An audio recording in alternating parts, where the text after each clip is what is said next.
Guys, Mortal Engines had a huge panel earlier today here at New York Comic Con, and you debuted 24 minutes of the film, along with a new trailer, which I haven't seen yet, and it's killing me, but the film looks gorgeous from what I have seen, and I know that you worked closely with Peter.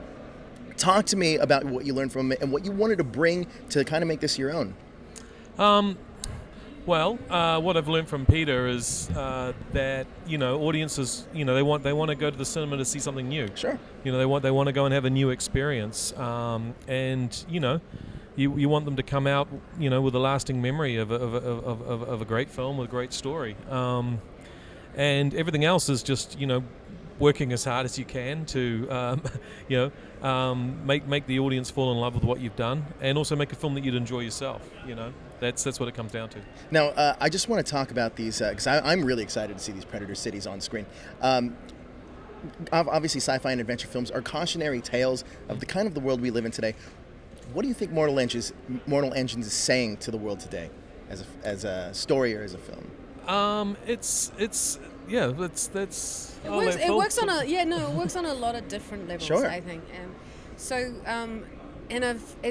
It is an adventure film, but it's also a survival film, and it's about survival, and it's about how you can get entrenched in the cycle of which exists in this world, whereby the larger cities hunt down the smaller towns, hunt down the little villages, and you have this cycle of life but the big, huge predator cities can fall. Sure. And then that's scavenged upon and fed on by the little. So you've got this cycle of life, and there's one character played by Hugo Weaving in this who's going to change all of that.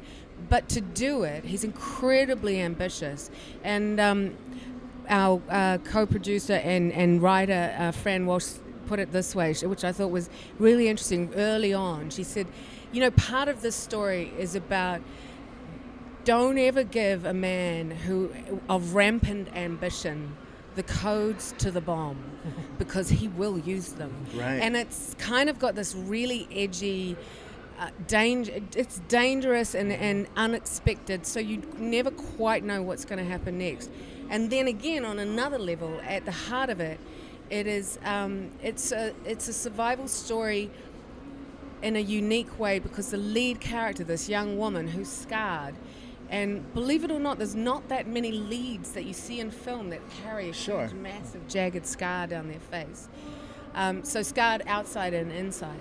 And that it's a story not just for boys, because even though it is big, giant, huge, massive, amazing cities, that literally consume other things, and then and these very cool battle sequence towards the end where the idea of these giant. Don't give it away. Yeah, okay. we don't want to. Anyway, the end is phenomenal and shot so beautifully, but it's also about something which is way more fragile, and is this girl. It's her life. Has her existence become so small and so dark? She's on this journey for revenge, and then after that, she doesn't know what else is going to happen. Really, whether she lives or dies, she doesn't care. And is she ever going to be pulled back from the brink of that? And so, it's quiet desperation about her, but also this fierceness as well. Right. And she's a very female character. She's quite contrary. So what was cool about it and attracted Fran and I, especially as writers, to it was we got to write this female character who wasn't based on the male hero mode. She's completely her own. Yep. It wasn't like an archetype that we had seen before. She's not. No, and she's she isn't. completely without self-pity too, which I love. Right. Yeah. So we never got too mushy. You wouldn't let us get too mushy anyway, which No. is good. Yeah. Which No, was I good. tried to rein them in on the mushiness. But back to your question of as well as the parallels. Sure. It is a futuristic society, and it is fictional, but it is our world. It's not an alternate reality. Given even how fantastical it looks, there are references back to our past, and that's the setting, the municipal Darwinism world of traction cities. But it does show that there is this cyclic human nature. Absolutely. that we always repeat the same mistakes. And it's sort of, sometimes it takes, the people who come from different backgrounds, sometimes very broken backgrounds, they're the ones who can make change for the better. Now, I have to ask this from the novelization and the story and the world building. What part did you think was going to be the most difficult to adapt to an on-screen audience, and even I guess right? Well, I'll talk about the visual stuff. I mean, the visual stuff, literally from the book, what was the scale of the cities, the look of the world. Also, the books are described very steampunk. Yeah. And so, and we didn't want steampunk's like an alternative reality. It's a future from, that sets off from the Victorian era. Sure. And you wouldn't make a believable universe, I don't think, if you were saying, oh, well, our world's kind of reverted back to that technology and turned into this thing. So we had to, design-wise, we had to create our own look for everything. I mean, there was also, the books that Hester and Tom are quite young. They're sort of 14, 15, 16. And it was very important that this story is bigger than just a teenage coming of age. Sure. And so we aged up the protagonists, so they're in their 20s. I guess the closest parallel to say is they're sort of similar age to Star Wars protagonists. And then visually, I'm going to say it, Hester's scar. Like that's something that I know.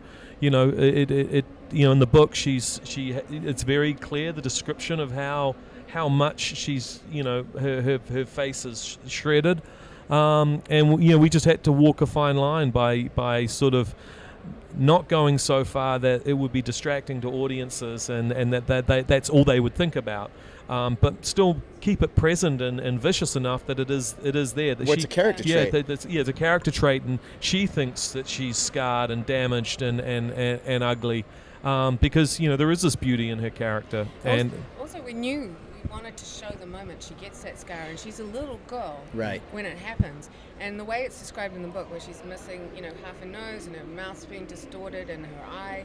I mean, he would have been hacking at this little tiny, and you're just not going to do that. Sure. I think for Philip Reeves, the author, who's got this most brilliant imagination, just phenomenal, but he was really great to work with. He was so generous, so open to it, and so he understood why. When you write the whole idea of someone being scarred, he needed to go further, because he needed to put that in your brain as a visual memory, because it's on the page.